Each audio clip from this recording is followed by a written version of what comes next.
Well, an Orrville power plant worker is dead after a shooting in the parking lot at the power plant. The shooter then turned the gun on himself. Today, we're learning more about what happened here. This has been tough in this community. It's a small community. Everyone knows everyone. Catherine Huntley joins us now with what she's learned today. Yeah, it's just such a tragic situation here in Orrville. An Orrville power plant worker shot while on the job. And now people in this tight-knit community are absolutely stunned. How many gunshots did you hear? Probably 6 or 8 at least.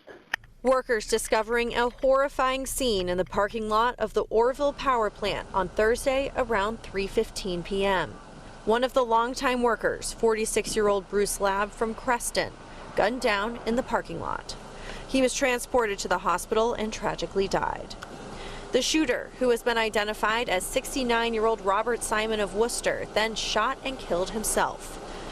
Orrville's mayor released a statement saying in part, "This is a deeply tragic situation, and our deepest sympathy goes out to our employee who lost his life. Our thoughts and prayers are with his family, loved ones, and coworkers during this incredibly difficult time."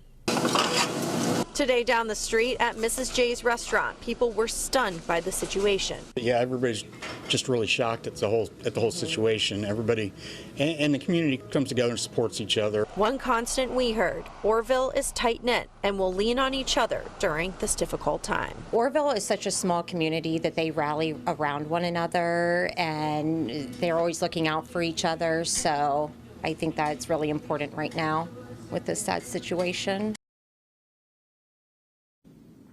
Now, the Bureau of Criminal Investigations is on this case. We still don't know the relationship between the two men or what motive there was. That's all going to be part of the investigation.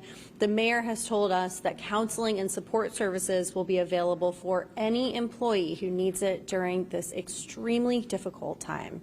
In Orrville, Catherine Huntley, 19 News.